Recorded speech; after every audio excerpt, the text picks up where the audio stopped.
Good day, everyone. The group 2 will discuss the indefinite integral. But before that, meet our team, the group 2 presenters. Our first discussant is yours truly, Hazel L. Tasik. I will talk about the anti-differentiation in integration by parts.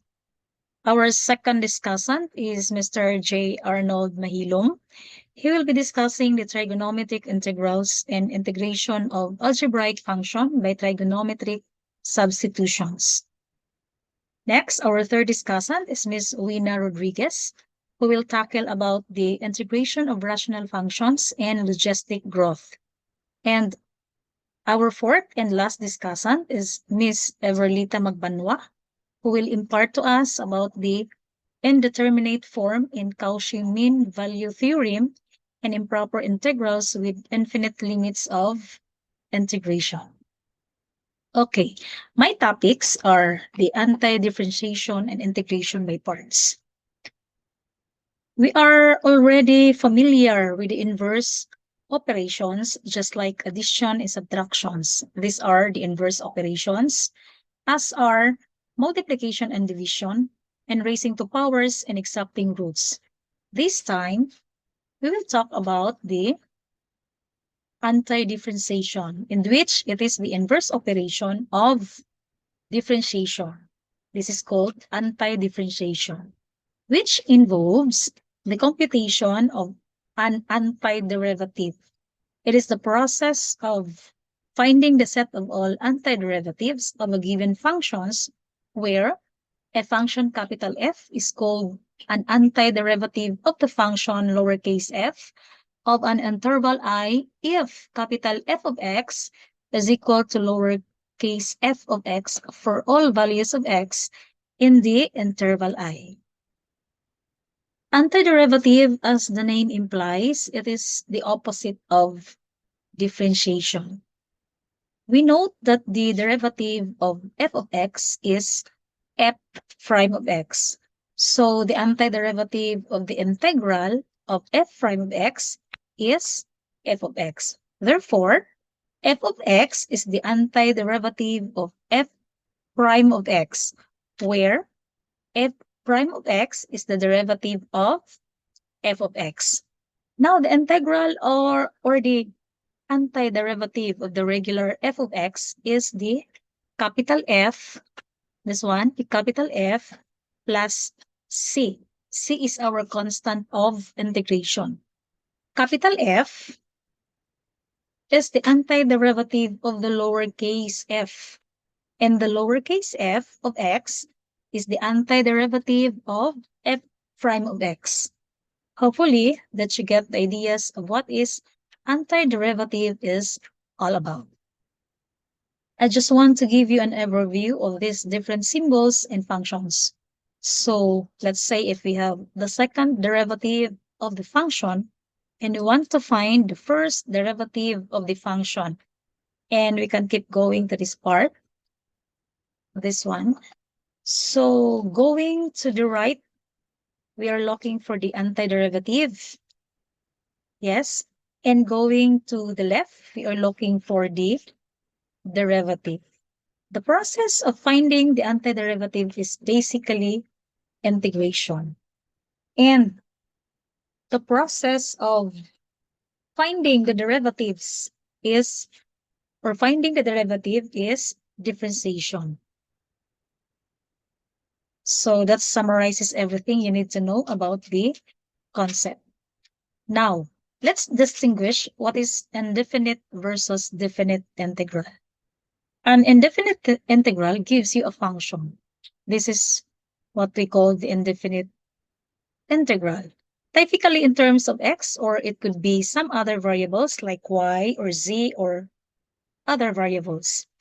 A definite integral does not give you a function, but a number, just like this one. The definite integral is f of x dx is equals to 20, which has the lower limit 2 in the upper limit 5. So this is the what we call the definite integral. You can easily identify the definite integral because it have limits of integration. So this one, it has the lower limit and the upper limits. And the indefinite integral does not have limits of integration.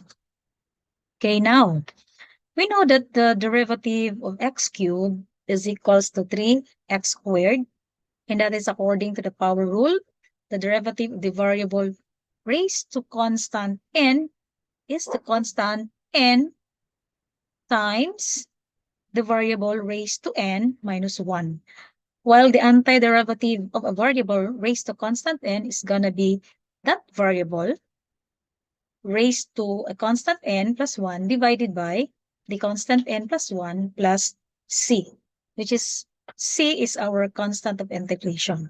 So that's how we get the antiderivative of the variable raised to a constant. And this is what we call our general antiderivative. So let's have our example number 1.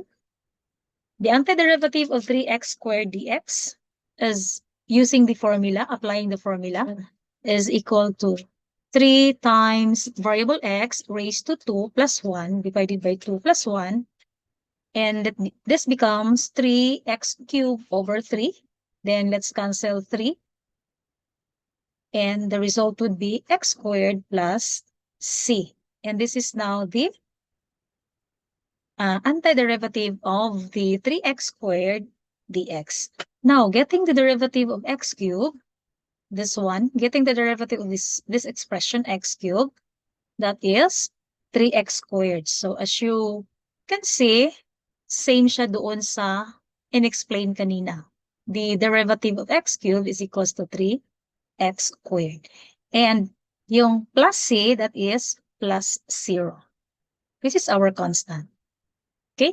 For the second example, same formula of the getting the antiderivative. So second example is the antiderivative of 6x raised to the 9th power dx.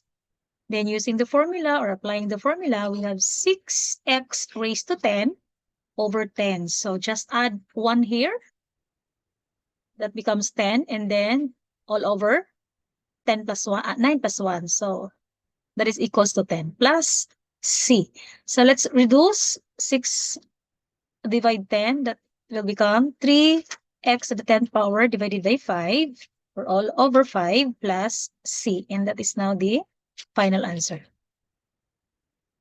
Okay, what about to our third example? So i-run through ko na lang. So that would be the solution of the third example. Okay, so take note that the capital F of x is equals to the antiderivative of lowercase f of x dx. Okay, getting the antiderivative of the given function. So yes, the value now is, the result now would be x to the 4th divide 4 minus 4x cubed divide 3 plus 8x squared all over 2 plus 1. So what is now the final answer? Okay, separate natin yung numerical coefficient in fractional value. So we have 1/4 x to the 4th minus 4 all over 3 x cubed plus i-cancel natin yung 8, or not cancel, divide natin yung 8 divided by 2. That becomes 4x squared plus c. And this is now our final answer. Okay? For our fourth example, last example for this topic, we have the integration of the quantity of 3 sine x minus 4 cosine x dx. Okay, recall that getting the derivative of sine x is equals to cosine x. And getting the derivative of cosine x, that is equals to negative sine x. So how to get the antiderivative of this given expression? So here, look at the solution. So we have here, we have to get the antiderivative of 3 sine x dx minus the antiderivative of 4 cosine x dx. So labas natin yung coefficient 3 and coefficient 4. So we have 3 multiplied to the antiderivative of sine x is cosine x. Take note that the derivative of sine x is equals to cosine x, meaning its antiderivative is negative cosine x plus the constant sub 1. Okay. Next is the antiderivative of 4 cosine x. That is negative. Labas natin yung 4. Yes. And then, what is the antiderivative of cosine x? Take note that the derivative of cosine x is negative sine x, meaning the antiderivative is positive sine x plus cosine sub 2. Okay? So, distribute natin yung coefficient sa labas to each of the expression inside the grouping symbols. So, we have here negative 3 cosine x plus 3 c sub 1 minus 4 sine x minus 4c sub 1. Okay? And that will become negative 3 cosine x minus 4 sine x plus 3 c sub 1 minus 4 c sub 2.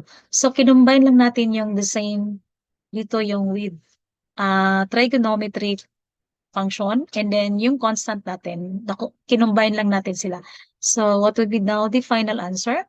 We have negative 3 cosine x minus 4 sine x plus yung constant na 3c sub 1 minus 4c sub 1, the same lang yung value nila. So that becomes plus c. And this is now our final answer. Okay. So under anti-differentiation, we have the theorem in which if capital F is a particular antiderivative of lowercase f on an interval I, then every antiderivative of lowercase f on I is given by capital F of x plus c, where c is an arbitrary constant and it is called the constant of integration. Okay, that's it for our anti-differentiation topic. Okay, next we'll proceed to our second topic, which is the integration by parts. It is a technique by performing indefinite integration or definite integration by expanding the differential of a product of functions and expressing the original integral in terms of a known integral. Okay, we have the formula for integrating by parts. We have the integral of u dv is equals to uv, excuse me, minus the integral of v du. This formula is the counterpart of the product rule of differentiation when it comes to integration. If we can see, we're getting the integral of the functions, or shall we say, we're getting the integral of the products of u and dv. But to easily know what expression of the given function is our u and dv, we will use the acronym, or in picking u, use the order or the acronym or the order of LIATE. LIATE is what we call L stands for logarithmic, I inverse trigonometric, A for algebraic, T for trigonometric, and E is exponential. Now, we will be using this acronym in letting our U. Kung sino yung mauuna doon sa given expression, so yun yung magiging U natin. And then, followed by our dv. Okay, let's try to our example. Number 1, the integral of x sine x dx. So our x here is algebraic. Our sine x is trigonometric. So doon sa liate, nauuna si algebraic, then followed by trigonometric. Meaning, our x here would be our u. Okay, u is equals to x. Then our dv would be our sine x dx. Okay, getting the derivative of u, that is equals to dx. Then the integral of sine x dx, our v is equals to negative cosine.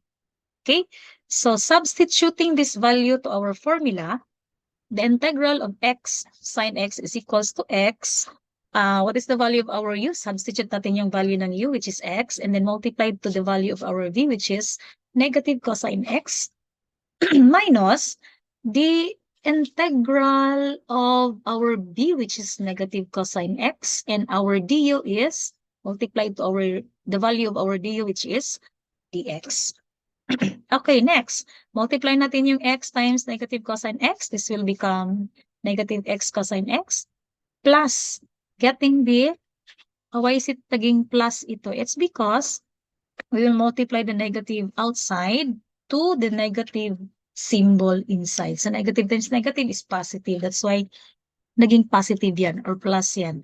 So what is the integral of negative cosine x? So we have cosine x dx. Okay? So our final answer is the integral of integral of x sine x is equals to negative x cosine x plus sine x. No.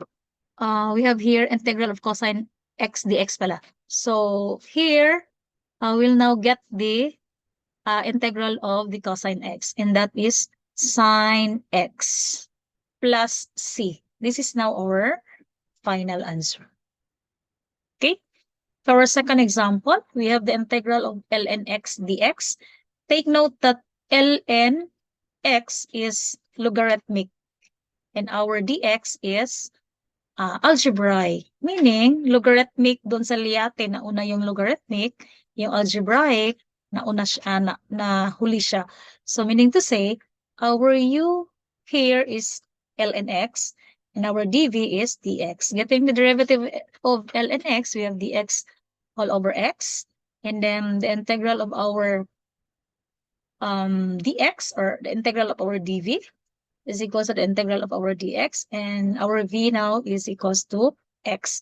Substituting the value of our u, dv, du, and v, this will be now the result.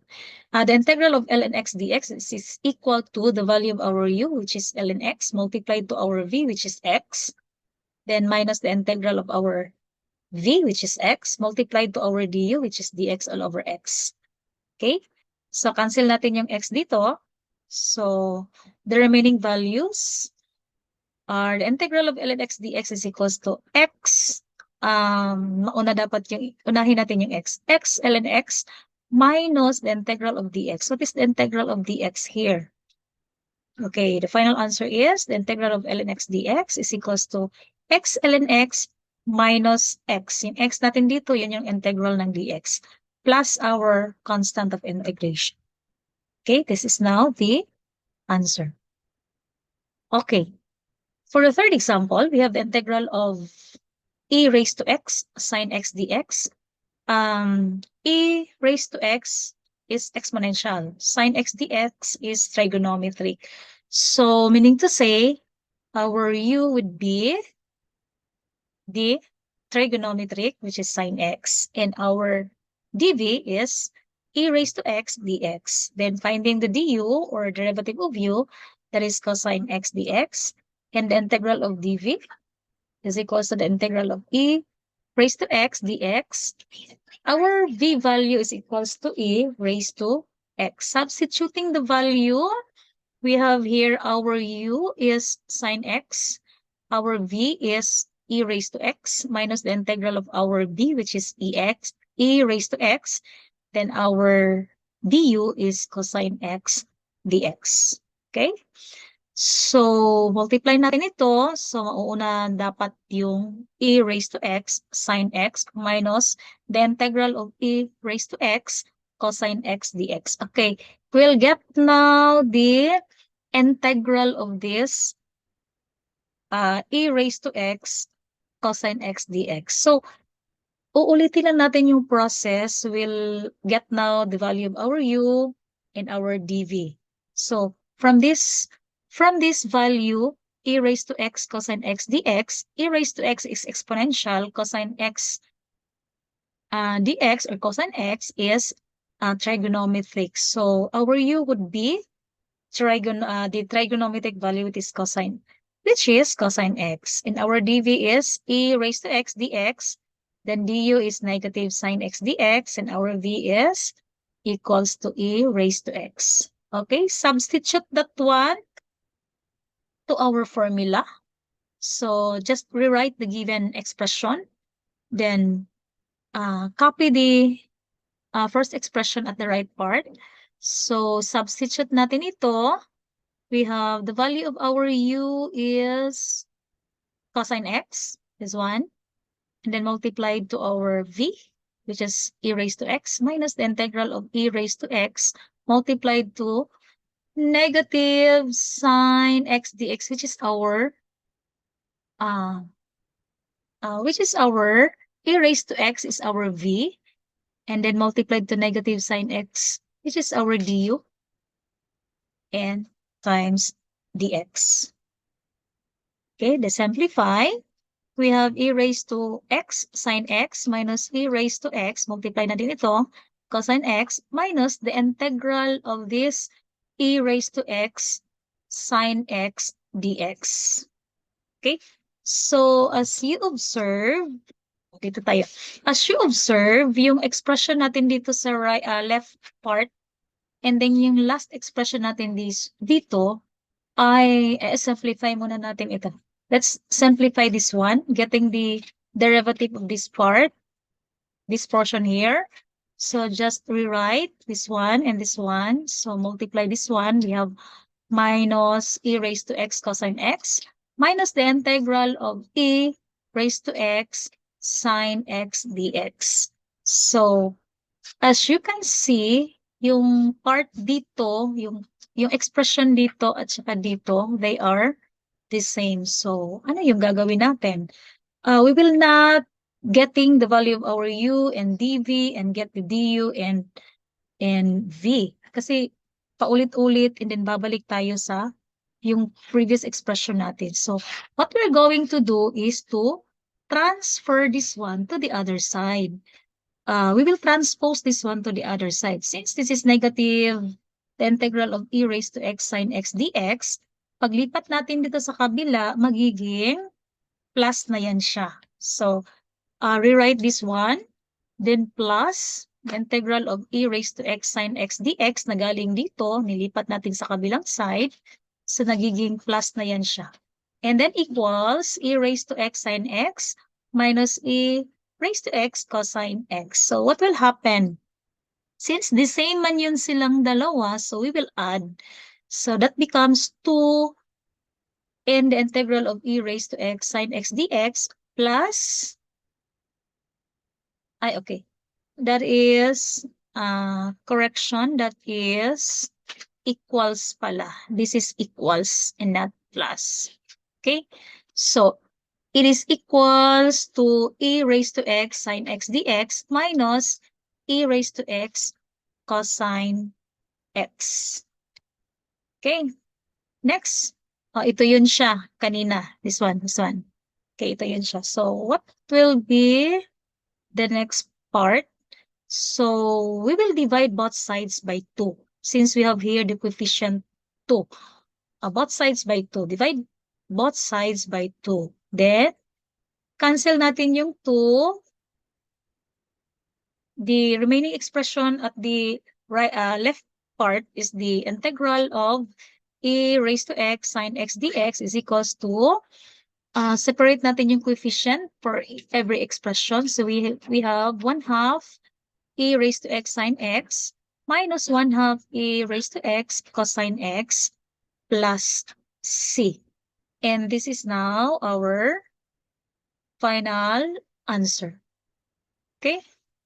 This is now our final answer. Okay?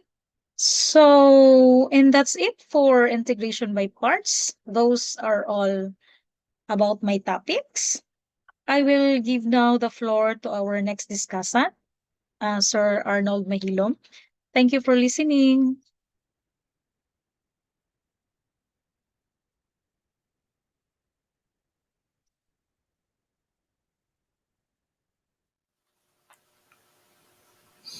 So hello everyone.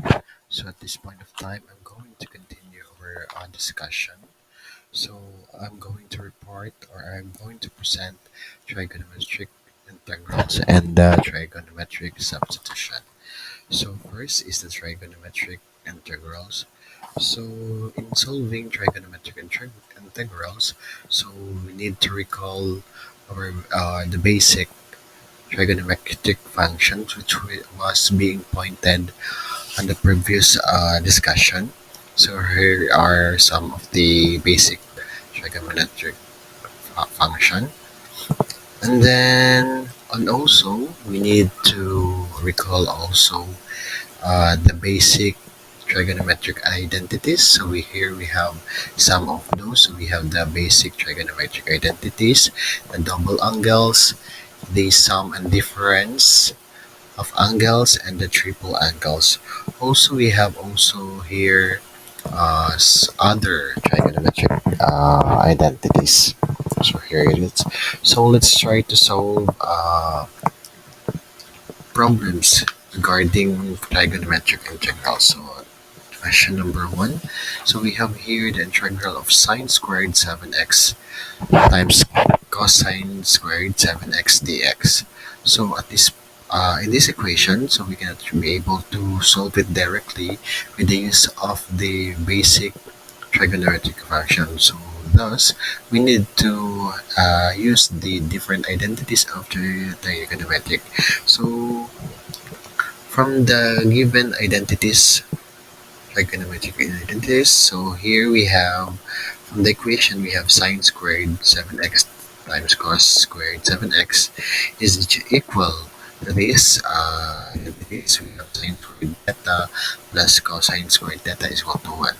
So with that, since sine squared x cosine squared x is equal to 1, so uh, it will become the sine squared 7x times cosine squared 7x also is equal to 1. So thus, the integral of sine squared 7x times cosine squared 7x dx is equal to the integral of 1x dx. So the integral of 1x is equal to x plus c. So thus, that will be our answer for the first equation, which is x plus c. So next problem, we have the integral of sine 3x times cos 2x dx. So again, gonna able to use the basic trigonometric function. So we need to find another identity on that on this equation. So we have sine 3x and cos 2x. So this equation is same with this identity with this one.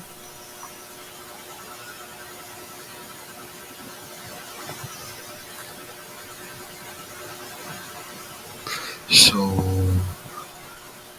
we're in sine A, cos B is equal to sine A plus B plus sine A minus B all over 2, where our A is equal to 3x and our B is equal to 2x. So sine, so we just have to transpose that one. So sine A, which is 3x, plus B, which is 2x, plus sine A 3x minus B 2x all over 2. So 3x plus 2x equal to 5x. So it will become sine 5x plus 3x minus 2x equal to sine x all over 2.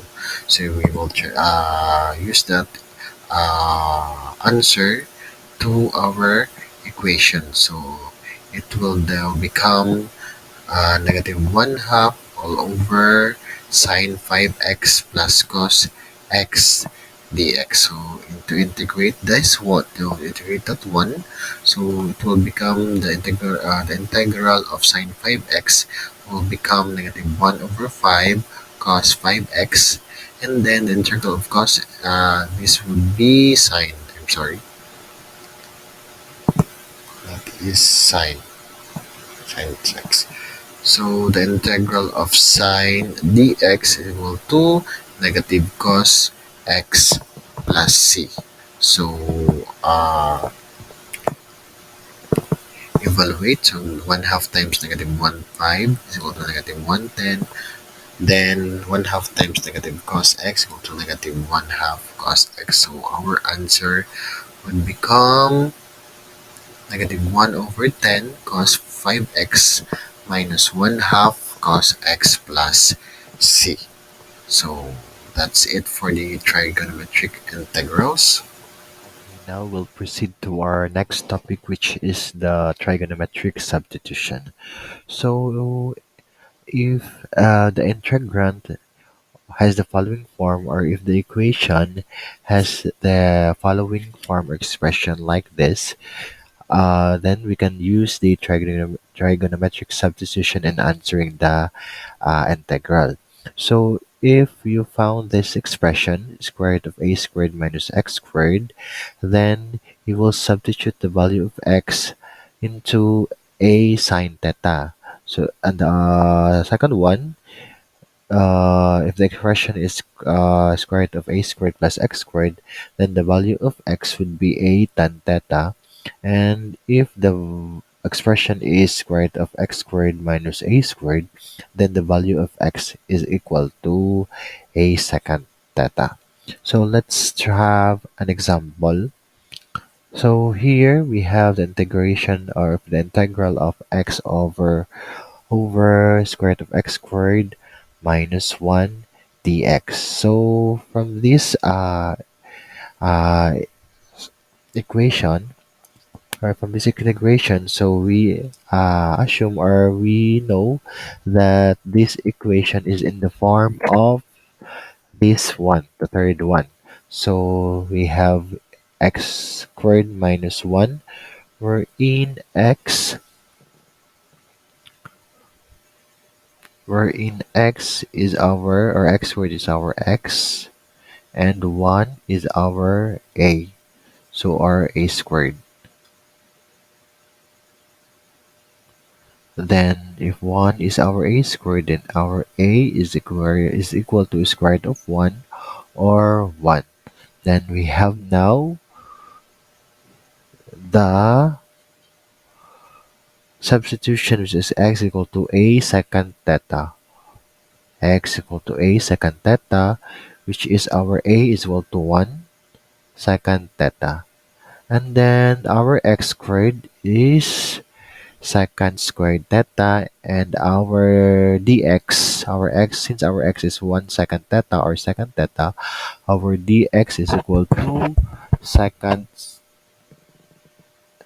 secant theta tan theta. So we will transpose or substitute our values to our equation.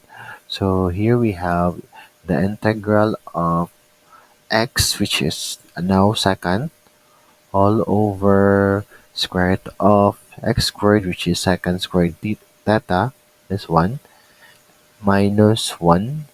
Then our dx is secant theta tan theta. So evaluate. So we have secant squared theta times secant theta tan theta is equal to secant theta tan theta, all over the identity of secant theta secant squared theta minus 1 is equal to tan squared theta. So that's why it became tan squared theta. Then d theta. So, but since this is a radical sign, so we will cancel this one, cancel the 2, and it remains tan theta. So cancel tan theta, cancel tan theta. So the result would be the integral of secant theta d theta. So the integral of secant theta is tan theta plus c. But since this is in the form of theta, so we will transpose that one. So that is not yet our answer. So here we have tan theta plus c. So we will transpose that one. So we will, let's say we have a triangle, right triangle here. So we will use our formula, on that triangle. So we have our x equal to 1 over secant theta. So our x is equal to 1 over secant theta,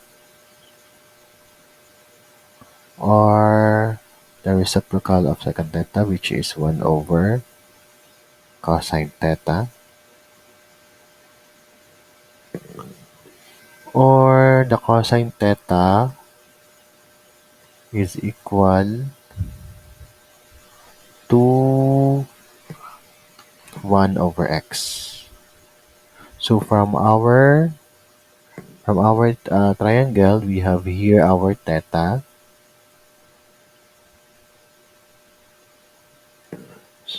So here our theta. So from our trigonometry, so cosine is equal to adjacent over hypotenuse.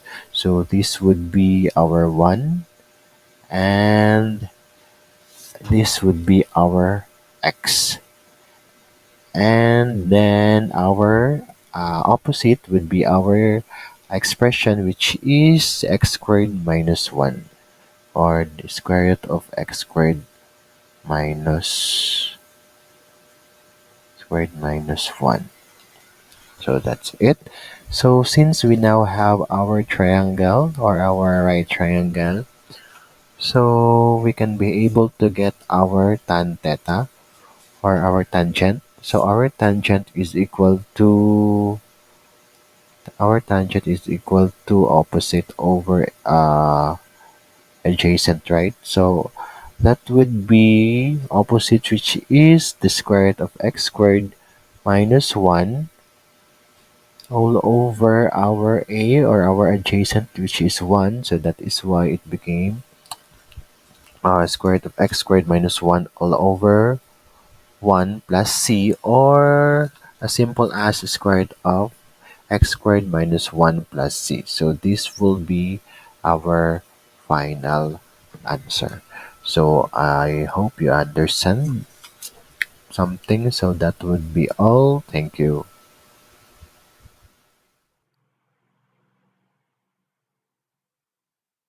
Good day, everyone. Let's proceed to our next topic, the indeterminate form 0 over 0. So, definition. In calculus and other branches of mathematical analysis, limits involving an algebraic combination of functions in an independent variable may often be evaluated by replacing these functions by their limits. If the expression obtained after the substitution does not provide sufficient information to determine the original limit, then the expression is called an indeterminate form.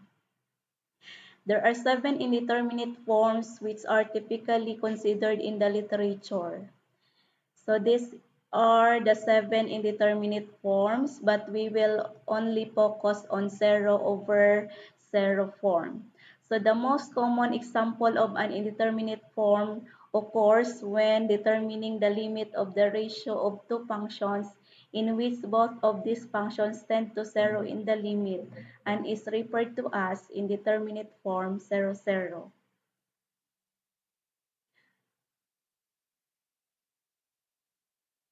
So we have here evaluating indeterminate forms. The adjective indeterminate does not imply that the limit does not exist. In many cases, algebraic elimination, L'Hopital's rule, and other methods can be used to manipulate the expression so that the limit can be evaluated. So if the result is 0 over 0, the limit may or may not exist. So the limit does not exist in the following cases.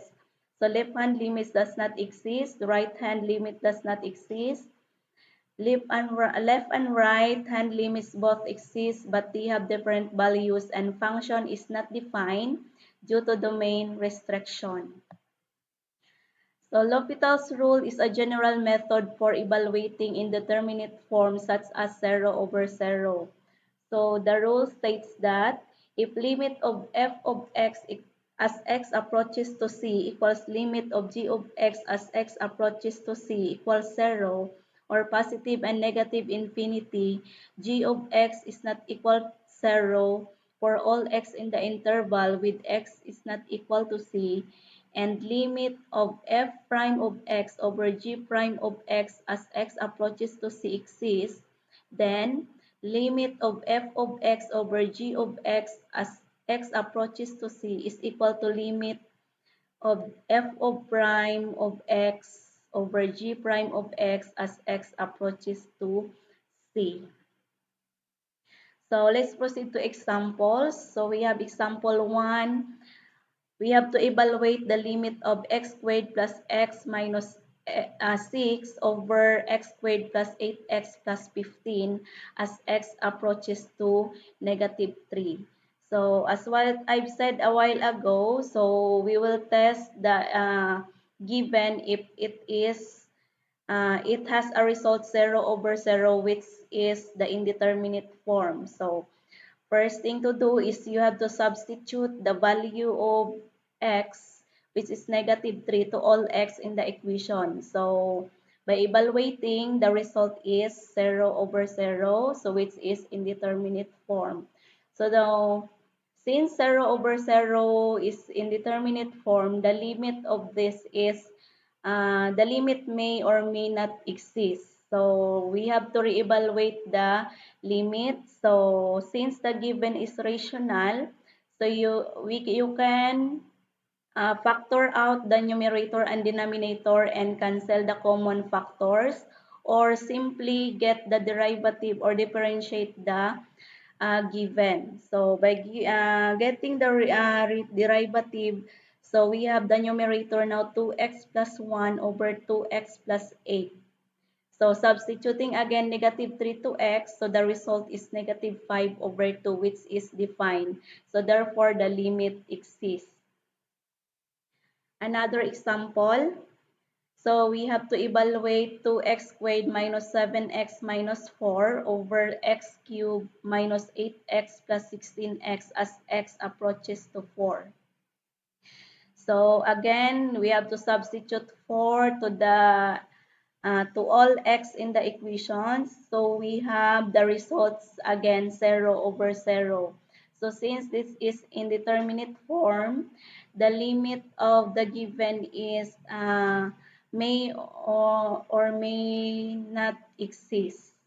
So reevaluate the limit. So we will use now factoring to cancel out the common factors.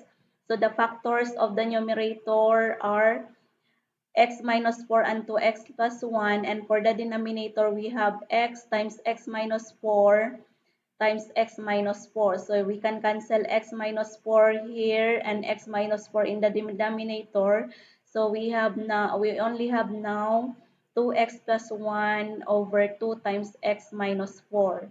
So substituting 4 to x, so we have the result 9 over 0. So we all know that dividing by 0 is not possible. So the result is undefined. So therefore, the limit does not exist. Another example, we have to evaluate the limit of 2 sine x minus sine 2x over x minus sine x.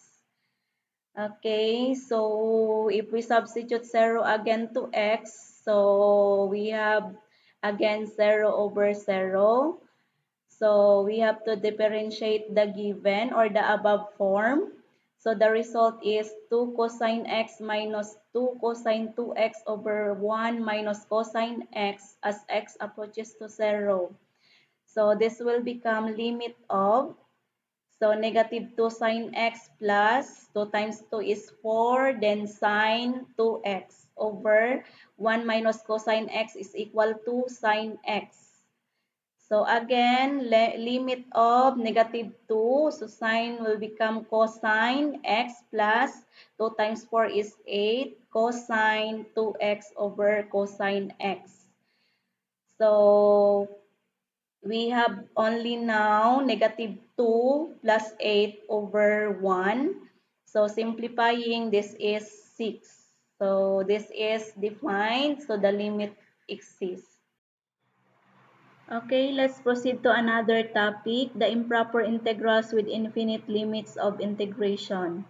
Definition: an improper integral is a definite integral that has either or both limits infinite or an integrand that approaches infinity at one or more points in the range of integration.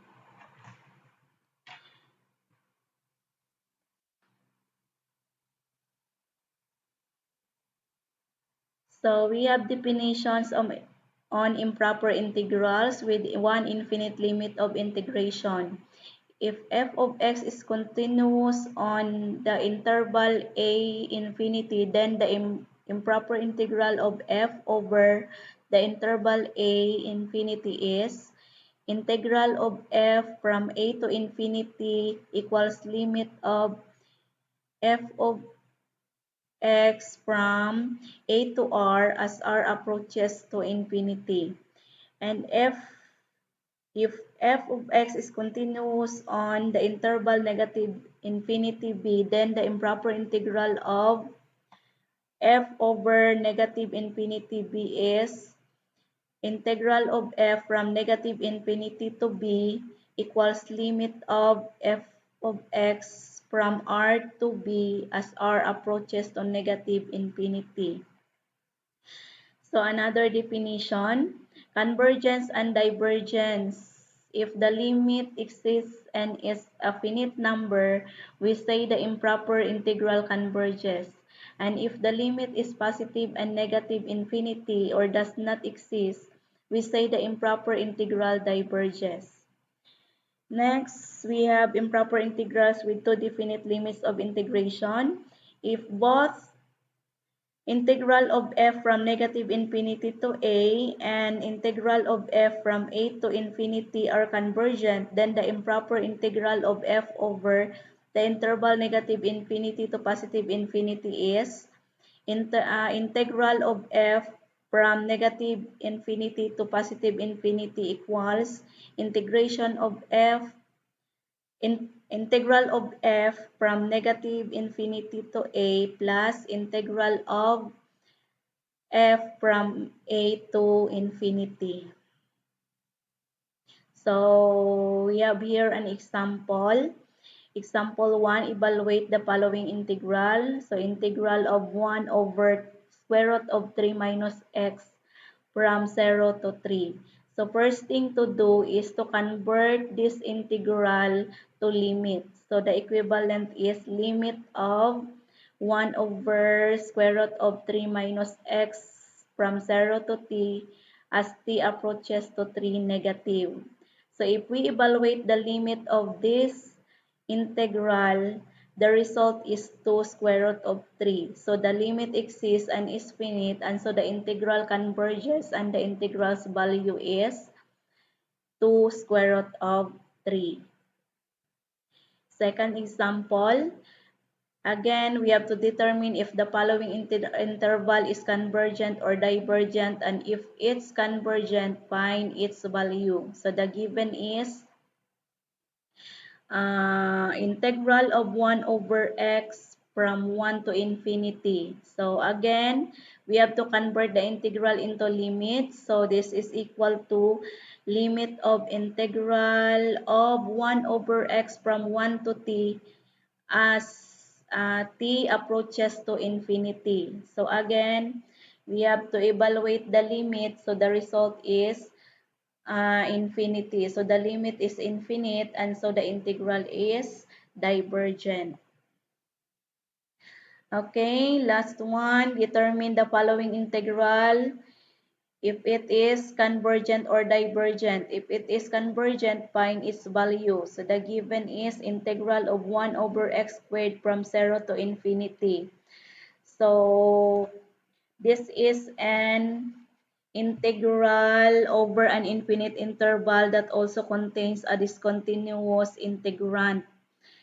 To do this integral, we'll need to split up into two integrals. So its integral contains only one point of discontinuity. So this one, from this 0 to infinity will become 0 to 1. So split na to 0 to 1, and 1 to infinity. So this will become now integral of 1 over x squared from 0 to 1 plus the integral of 1 to infinity. So this will become the limit of, so after that, we have to convert that 1 into a limit. So limit of integral of 1 over x squared from t to 1 as t approaches to 0 positive. So if we evaluate this one, will end up on the result infinity. So the first integral is divergent, and so the whole integral is divergent. So good day everyone. I am Miss Rina D. Rodriguez, the third reporter of the group 2. And I will be discussing about the integration of rational functions and logistic growth. So, integration of rational functions. You know how to combine two or more rational expressions into one rational expression by addition or subtraction. So, for example, this one, 3 over x plus 2 plus 4 over x minus 3 will make 7x minus 1 over x plus 2 multiplied to x minus 3. Now, suppose you wish to do the reverse. That is, to express a single relation, um, rational expression as a sum of two or more simpler quotients. So that is called partial fraction. So you often need to do this when integrating rational function. So this technique involves the decomposition of a rational function into the sum of two or more simple rational functions. So for example, suppose you know that x plus 7 over x squared minus x minus 6 is equal to 2 over x minus 3 minus 1 over x plus 2. Knowing the partial fractions on the right side would allow you to integrate the left side like this. Okay? And then the right side will become negative, I'm sorry, is equal to 2 integral of 1 over x minus 3 dx minus the integral of 1 over x plus 2 dx. And then we will come up to the solution of 2 ln x minus 3 minus ln x plus 2 plus c. So to use this method, you must be able to factor the denominator of the original rational function and find the partial fraction decomposition of the function. Now, for the partial fraction, you need to find the partial fraction decomposition of the proper rational function of proper rational function p of x over q of x. So you are going to factor q of x and write an equation that has the form p of x over q of x is equal to the sum of partial fraction. Now, for each distinct linear factor ax plus b, the right side should include a term of the form a over ax plus b. And then for each repeated linear factor ax plus b raised to the power of n, the right side should include the n terms of the form a sub 1 over ax plus b plus a sub 2 over ax plus b squared, and so on and so forth. So going back to rational function, no, it is proper if the degree of the numerator is less than the degree of the denominator. So on our previous example, the the x plus 7 over x squared minus x minus 6, that is an example of a proper rational function. Why? Because the degree of the numerator is less than the degree of the denominator. Now, example number 1, we are going to find a partial fraction decomposition of x plus 7 over x squared minus x minus 6. So that is, we will begin by factoring the denominator, which is the x squared minus x minus 6. Okay? So if you have the factor of that of the denominator, then you can write the partial fraction of the um, the rational function, which is a over x minus 3 plus b over x plus 2. This x minus 3 and x plus 2, this is the factor of the denominator. So to solve the equation for a and b, multiply each side of the equation by the least common denominator of x minus 3 and x plus 2. So this will produce the basic equation of x plus 7 is equal to a multiplied to x plus 2 plus b multiplied to x minus 3. Now, because this equation is true for all x, you can substitute any convenient values of x into the equation. The x values that are especially convenient are the one that make a factor of the least common denominator 0. So for this one, to make it 0, we will have x equal to negative 2 and x equal to positive 3, right? So substitute x is equal to negative 2. So we will write the basic equation, and then we are going to substitute negative 2 for x, and then we are going to simplify, and then we are going to solve for b. So our b is negative 1.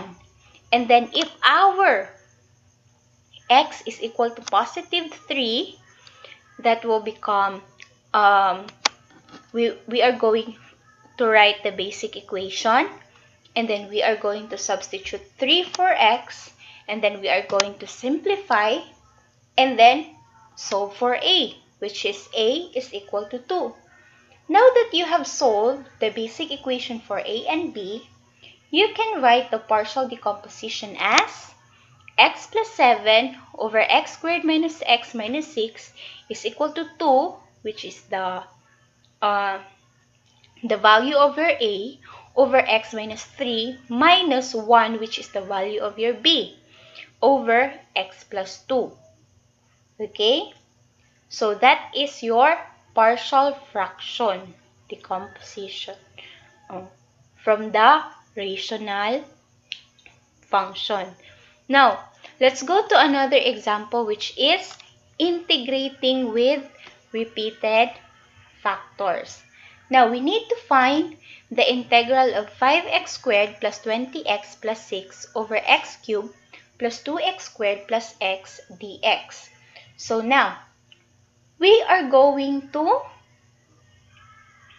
factor the denominator, of course.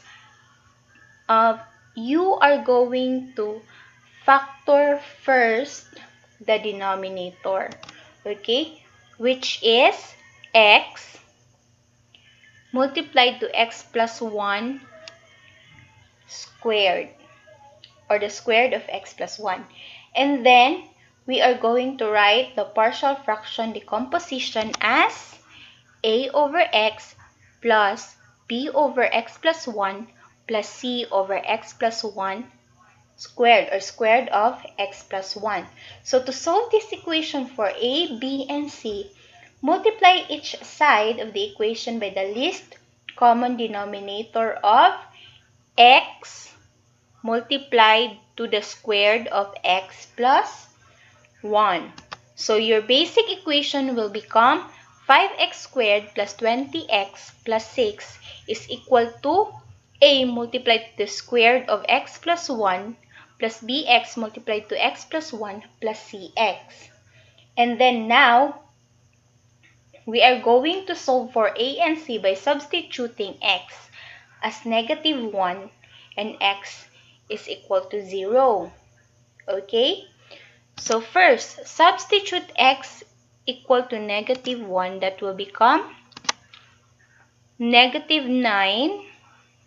If we are going to simplify, negative 9 is equal to a 0 squared plus b multiplied to 0 minus c. That will become c is equal to 9. And then if x is 0, your basic equation first, and then you are going to substitute 0 to every x, and then simplify, your a is 6. Now, at this point, you have exhausted the convenient choices for x, and then you have not yet solved for b. When this happens, you can use any other x value along with the known values of a and c. So, we are going to substitute x is equal to 1, and then a is equal to 6, and c is equal to 9. And so, um, putting all the values of x, a, and c, and then we are going to simplify, it will give us the solution of b is equal to negative 1. Now that you have solved for a, b, and c, you can use the partial fraction decomposition to integrate. So like this. Okay? The integral of 5x squared plus 20x plus 6 over x cubed plus 2x squared plus x dx is equal to the integral of 6 over x minus 1 over x plus 1 plus 9 over the squared of x plus 1 dx. So, simplifying, we have 6 ln x minus ln x plus 1 plus 9 x plus 1 to the power of negative 1 over negative 1 plus c. And then, we will have the solution of ln x to the power of 6 over x plus 1 minus 9 over x plus 1 plus c. So, that is your solution. Next example, we will have uh, integrating an improper rational function. Now, if we say we have an improper rational function, the first two example we have proper rational function, diba? We all know that proper rational function is wherein the numerator, the degree of the numerator is less than the degree of the denominator. Here in the improper rational function, pag sinabi mong improper, the degree of the numerator is greater than the degree of the denominator. So, for example, we have to find the integral of x to the power of 5 plus x minus 1 over x to the power of 4 minus x cubed dx. So, as you can see, the numerator has a degree 5 over the denominator na ay degree 4. So, for the solution, this rational function is improper. So, pag improper, you should begin by dividing the denominator into the numerator. Okay? To obtain x plus 1 plus x cubed plus x minus 1 over x to the power of 4 minus x cubed. So, that is the answer by dividing the denominator into the numerator. And now, you are going to apply the partial fraction decomposition, which is, x cubed plus x minus 1 over x cubed multiplied to x minus 1 is equal to a over x plus b over x squared plus c over x cubed plus d over x minus 1. And then we have to multiply both sides by the least common denominator, just what we have did on the last two example. So we will produce the basic equation, which is the x cubed plus x minus 1 is equal to ax squared multiplied to x minus 1 plus bx multiplied to x minus 1 plus c multiplied to x minus 1 plus dx cubed. And then if you use the techniques similar to the first two examples, substituting the value of your x, so you can solve for the values of a, b, c, and d. So to obtain, for example, I already have solved that. So I have a is equal to 0, b is equal to 0, c is equal to 1, and d is equal to 1. So now you can integrate as the integral of x to the power of 5 plus x minus 1 over x to the power of 4 minus x cubed dx is equal to the integral of x plus 1 plus x cubed plus x minus 1 over x to the power of 4 minus x cubed dx. And then we will have the integral of x plus 1 over x cubed plus 1 over x minus 1 dx. And then we will have the solution of x squared over 2 plus x minus 1 over 2x squared plus ln x minus 1 plus c. So that is the integration of rational function. And then let's go to logistic growth function. Now, before I proceed to logistic growth, let us first know the exponential growth. So when you say exponential growth, it occurs in situation for which the rate of growth is proportional to the quantity present at any time. That is if y is the quantity at t time. T. Then dy over dt is equal to ky. That is, dy over dt is proportional to y. And then your exponential growth function is y is equal to ce to the power of kt. This exponential growth is unlimited as long as c and k are positive. Okay? The value of ce to the power of kt can be made arbitrarily large by choosing sufficient large values for t. So, in many real-life situations, however, the growth of a quantity is limited and cannot increase beyond a certain size. So, the logistic growth model assumes that the rate of growth is proportional to both the quantity y and the difference between the quantity and the limit L. So that is dy over dt is equal to ky multiplied to L minus y. So your dy over dt is proportional to y and L minus y. So now, let us solve on how we arrive into the logistic growth function. So we are going to solve the equation dy over dt is equal to ky multiplied to 1 minus y. So let us assume that y is greater than 0 and 1 minus y is greater than 0. So we are going to write the differential equation dy over dt is equal to ky multiplied to 1 minus y. So we are going to write it in differential form, which is 1 over y multiplied to 1 minus y dy is equal to k dt. And then we are going to integrate each side. And then we write using the partial fraction, which I have shown you from the previous example. And then we are going to find the antiderivative, which is the ln y minus ln multiplied to 1 minus y is equal to kt plus c1. And then we are going to simplify. We will have ln y is equal to 1 minus y is equal to kt plus c sub 1. And then exponentiate and let e sub 1 e to the power of c sub 1 be equal to c.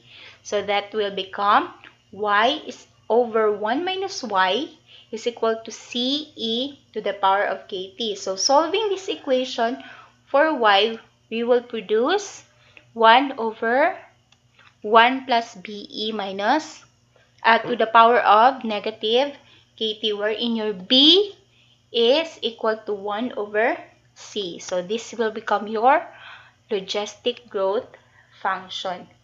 So, um, the logistic growth model in this example is simplified by assuming that the limit of the quantity y is 1. So, if the limit were L, if example it is L, then the solution will be y is equal to L over 1 plus be to the power of negative kt. Okay? So, let us go to the example. So, the State Game Commission releases 100 deer into a game preserve. So, during the first 5 years, the population increases to 432 deer.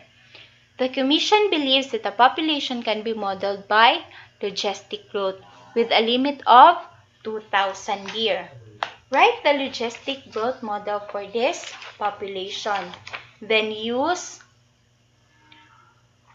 the model to create a table showing the size of the deer population over the next 30 years. So the solution for this is let y represent the number of the deer in year t. So assuming a logistic growth model means that the rate of change in the population is proportional to both y and 200 minus y. So that is dy over dt is equal to ky multiplied to 2000 minus y, wherein your y is greater than or equal to 100 but less than or equal to 2000. So the solution of this equation is y is equal to 2000 over 1 plus be to the power of negative kt. And then using the fact that y is equal to 100 when your t is equal to 0, so you can solve for b. Your b will become 19. And then using the fact that your y is 432, when t is equal to 5, you can solve for k. So 432 is equal to 2000 over 1 plus 19e to the power of negative k times 5. That will become, your k is approximately 0.33106. So the logistic growth model for the population is y is equal to 2000 over 1 plus 19e to the power of negative 0.33106t. So this will become your logistic model. So in this logistic model, you are going to input there the value of your y or the value of your t. So it will become like this, no? Using the table. So if your t is 0, your y is 100. If your t is 5, your population or your y is 432. And then if your t is 10, your y is 1181. Okay? So now let's go to my last topic, which is the Cauchy's mean value theorem. So Cauchy's mean value theorem, the formula used is f of b minus f of a over g of b minus g of a is equal to f prime of c over g prime of c. So before we proceed, let us know the history of the mathematician Cauchy, or let us know the history of the proponent. So this is Mr. Agustin Louis Cauchy. So he was born on August 21, 1789, and he died on May 23, 1857. And then, of course, his nationality is French, and he is interested in the field of mathematics. And then the general statement of Cauchy's theorem is that Cauchy's mean value theorem states that for any two functions f of x and g of x, which are continuous on the interval of a and b, and g of x is not equal to 0 for all x element of a and b, then there will be a point x equal to z in the given interval such that f of b minus f of a over g of b minus g of a is equal to the f prime of c over the g prime of c. Now, Cauchy's theorem proof. So let f of x and g of x be continuous on the interval of a and b and differentiable on the interval ab, and g of x must not be equal to 0 for all element of x to ab. Now let the capital F of x be equal to f of x plus px g of x, where p is taken such that f of x satisfies the Rosse theorem in A and B. This Rosse theorem states that if f of x is continuous on a and b, or f of x is differentiable on a and b, and if f of a is equal to f of b, then there exists at least on c in a of b such that f prime of c is equal to 0. So from Rolle's theorem, which is the f of a is equal to f of b, then we will have f of a plus px g of a is equal to f of b plus px g of b. We have to transpose, and then we will have that one, and then we will have the value of p, which is f of b minus f of a over g of b minus g of a. Now, f of x is equal to f of x minus f of b minus f of a over g of b minus g of a multiplied to g of x. Since f of x satisfies Rolle's theorem, which is f of c is equal to f of 0, we will have f prime of c minus f of b minus f of a over g of b minus g of a multiplied by g prime of c is equal to 0. So we will have the Cauchy's theorem, which is f of b minus f of a over g of b minus g of a is equal to f prime of c over g prime of c. So it is been proved. But then the limitations of the theorem is the first limitation of Cauchy's mean value theorem is that it is not applicable if the functions are not continuous in the given interval. And then it is not applicable even if the given functions are not differentiable. And then applications of the theorem. We know that from Cauchy's mean value theorem, we have f of p minus f of a over g of b minus g of a is equal to f prime of c over g prime of c. Here, if g of x is equal to x, the formula will be reduced to Lagrange mean value theorem. That is f prime of c is equal to f of b minus f of a over b minus a. So, I have here an example. Number 1. Let us find C of Cauchy's mean value theorem for the function 1 over x and 1 over x squared for all element of 4 and 6. So, answer, let f of 6 be equal to 1 over x and g of x be equal to 1 over x squared. So, both f of x and g of x are continuous and differentiate in 4 and 6. So, g prime of x is equal to negative 2 over x cubed. So, g of x is not equal to 0 for all 4 and 6. Now, we know that Cauchy's equation is f of b minus f of a over g of b minus g of a is equal to f prime of c over g prime of c. Now, let us have f prime of x be equal to negative 1 over x squared. So, we will have f of a, since your a there is 4, that is why we have f of 4, that is equal to 1/4 since our f of x is 1 over x, and then your x is 4, so that becomes 1/4.